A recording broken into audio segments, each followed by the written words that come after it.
yung sinasabi nilulutong impeachment sa Kamara against people? Pinag-uusapan nila, kahit na i-deny nila, pinag-uusapan ng members of the House of Representatives. Kasi meron pa naman kaming mga kaibigan dyan sa loob na hindi lang nagsasalita dahil takot daw sila. So sinasabi nila, it's openly discussed yung impeachment. Magandang araw pong muli at muli po welcome dito sa Huntahan ng Bayan TV. So yan po yung naging pahayag ni BP Inday Sara patungkol dun sa mga bulong-bulungan daw sa Kamara o sa Kongreso na siya ay pinagpaplanuhang i-impeach. So ito po ay nangyari nung pagkatapos niyang umattend ng hearing doon sa Senado kung saan ipinagtanggol niya yung budget ng OBP na pilit na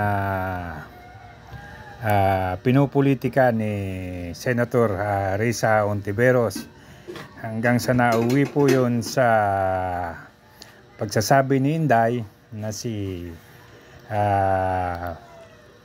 Risa Hontiveros daw noong 2016 ay halos mamalimos ng boto sa Davao o sa Mindanao at ito po ay buong pusong tinulungan ni Inday at pinakiusap sa kanyang mga kaibigan na bigyan ng boto. Ngunit pagkatapos ni Risa Hontiveros na manalo sa pagkasenador ay agad niyang tinira si President Rodrigo Roa Duterte. So tinanong po siya ni Inday kung ano ang dapat itawag sa kanya. So hindi man po direktang sinabi ni BP Inday Sara na si Risa Hontiveros ay isang literal na traidor. Pero kung atin pong susundan ang kanyang pananalita, yun na po ang direksyon niyan. At yan po ang isang naging dahilan kung bakit lalong nag-init si Risa Hontiveros at kung ano-ano na ang pinagsisisilip sa budget ng proposed budget ng OBP. Pati po yung tungkol doon sa 10 million na para sa libro na makakatulong sana sa mga kabataang hindi marunong masyadong magbasa at hindi ganoon kabilis ang kanilang apprehension sa pagbabasa ay pilit pinupolitika ni Inday ni Risa Hontiveros. So ito pong ginagawa ni Inday, ni BP Sara. Dalawang bagay lang ang nakikita ko rito. Unang-una, sinasadya ni Inday na sagutin yung mga bastos na tanong ng pabastos din na sagot. Ang dahilan po niyan ay parang gusto ni Inday, ni BP Sara na makita kung ano talaga ang mga sekretong itinatago sa loob nitong mga senador na ito, kamukha ni Risa Hontiveros hanggang sa napalabas ni Inday kung gaano siya katraidor at kung gaano ang kanyang intensyon na manatili sa pwesto para lang hindi makapagpatuloy ang pagsiservisyo sa gobyerno ang mga Duterte. At isa pa pong nabaran niya ng hindi maayos ay ang medyo hindi naging magandang pagpapakitang ugali ni Senator Alan Peter Cayetano at napagsabihan po siya ni Inday na hindi siya magsasalita tungkol sa West Philippine Sea, pero kung gustong pag-usapan ay pag-usapan dahil hindi daw po siya plastic na tao. Ito pong ganitong mga pananalita ni Inday ay parang gusto lang niyang makita kung hanggang saan at kung ano ang itinatago ng kanyang mga kausap sa Senado at ng mga senador na ito. Samantala, sa panig naman po ng Kongreso, ito pong si Garin ay nagsasabi na wala raw namang ganong usapan sa Kongreso at napakarami daw po ng oras na sasayang sa kanilang mga trabaho kung yun lang ang pag-uusapan. At bukod dyan po, may ilan pang kongresista na nagsasabi na sabihin daw ni Inday kung sino ang mga congressman na nag-uusap-usap at nagpaplano nito. Pero sa kabila po ng kanilang mga pagtanggi, sa kanilang mga pagkukunwaring walang nangyayaring mga usapan, ay nahuhuli po sila ng hindi sinasadya. Kasi kung nyo pong matatandaan, nung isang araw lang, si political analyst na si Haydarian ay nagsabi na nasa 200 na congressman na raw ang pumirma pabor sa impeachment. At siguradong ito raw ay isusulong dahil pasado na yung bilang. So, yan pong mga ganyang pangyayari, hindi man nila aminin, hindi man nila sadyang sabihin sa mga tao o i-pronounce sa publiko na may mga plano talaga, ay nahuhuli po sila dahil minsan sa pagiging mga walang direksyon ng pananalita ng kanilang ibang mga kasama.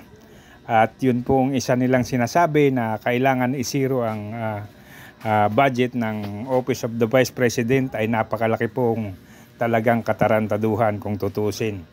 Kasi saan ka po naman makakakita ng pangalawang pinakamataas na opisyal ng Pangulo ng Pilipinas ay aalisan mo ng budget para makapagserbisyo sa publiko. So dito lang po makikita na natin kung anong klaseng kongreso, kung anong klaseng House of Representative mayroon tayo. Pero sabi nga po ni Inday, ma-impeach man siya, wala siyang pakialam dahil hindi naman daw yan kakulangan sa kanyang pagsiserbisyo sa mga tao. At ito po ang isang matinding sinasabi ni Inday. Ang mga Duterte daw po ay hindi para sa pamilyang Duterte lamang, kundi para sa bayan at sa mga Pilipino. So yan po ang hindi natin nakikita doon sa mga politik yung kagaya ni na Risa Hontiveros, kagaya ng Makabayan Black, kagaya ng ibang congressman na ang kanila pong intention lang ay mapigil ang mga Duterte at masira ang mga Duterte at sirain ang pangalan nila para hindi na makapaglingkod sa mga tao. So yan po ang dalawang bagay na magkaiba. Ang mga politiko natin sa ngayon, lalo na yung karamihan na nandiyan dyan sa House of Representatives, ay halos humalik na sa puwit ni Marcos at ipagtanggol si Marcos sa kanyang mga ginagawang hindi maganda. So samantalang ang mga Duterte ay halos ibuwis ang buhay para lang ipagtanggol ang mga Pilipino at itaguyod ang kabuhayan ng mga Pilipino. Sa ngayon po, ang sinasabi nga ni Inday, ma-impeach man siya o hindi siya ma-impeach, hahabulin at hahabulin pa rin daw siya ng mga nasa gobyerno, lalo na ng administrasyong Marcos. Kasi ang sabi nga ni Risa Hontiveros, hanggat may BP Inday Sara, ay may treat na makabalik sa gobyerno ang mga Marcos. So sa madalit sabi, ang mga Duterte.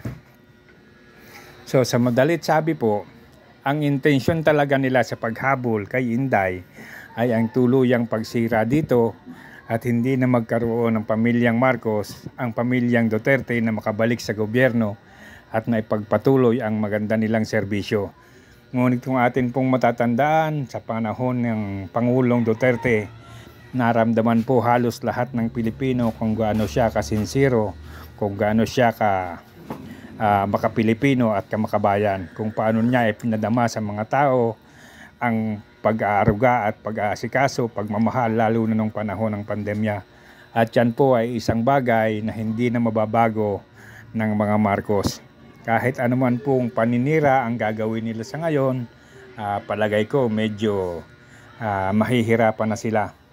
At ito pa po ang isang hindi natin makita kung paano nila gagawin.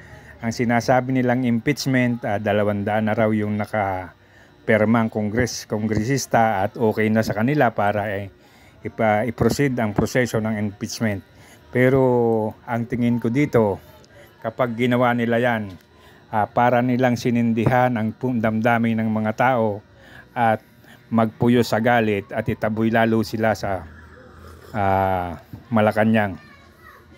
Nakikita po natin, hindi lang naman sa Mindanao o sa Bisaya ang mga taong naghahangad na makabalik ang mga Duterte sa serbisyo at maipagpatuloy ang maganda nilang nasimulan.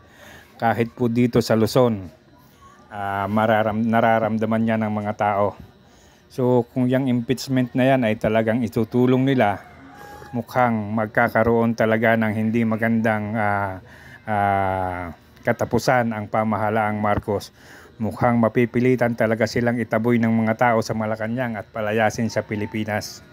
So yan po ang ating nakikita dahil sa ngayon, hindi lang naman mga tao, pati yung ibang mga tingin ko nga, pati yung ibang mga nasa posisyon ay hindi na pumapabor sa ginagawa ng mga Marcos. At lalo't lalo na pong nakikita yung pinakamatindi niyang pangako na wala na raw magugutom sa Pilipinas kapag siya ang naging Pangulo. Pero halos po lahat ay dumaraing na sa kahirapan. At halos ay hindi naman nagbabago ang buhay ng mga Pilipino. At kung inyo pong matatandaan, mula nang siya ay maupo, wala naman talaga pong proyekto na naisulong ang gobyernong ito maliban sa mga investigasyon sa Kamara at sa Senado.